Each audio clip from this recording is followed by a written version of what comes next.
这是汉堡11月22日的状态，精神不好，也不爱动。这个是汉堡现在的状态。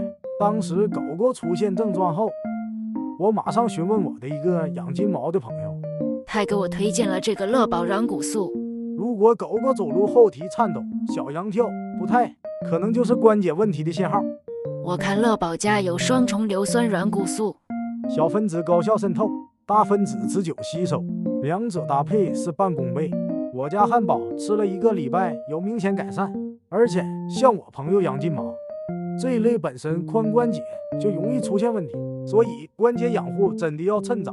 它里面有氨糖姜黄和胶原蛋白，全方位呵护毛孩子的关节，腿部所需的营养都在这一粒里面了。适口性也很好，可以单独喂食，小型犬也可以混在狗粮中吃。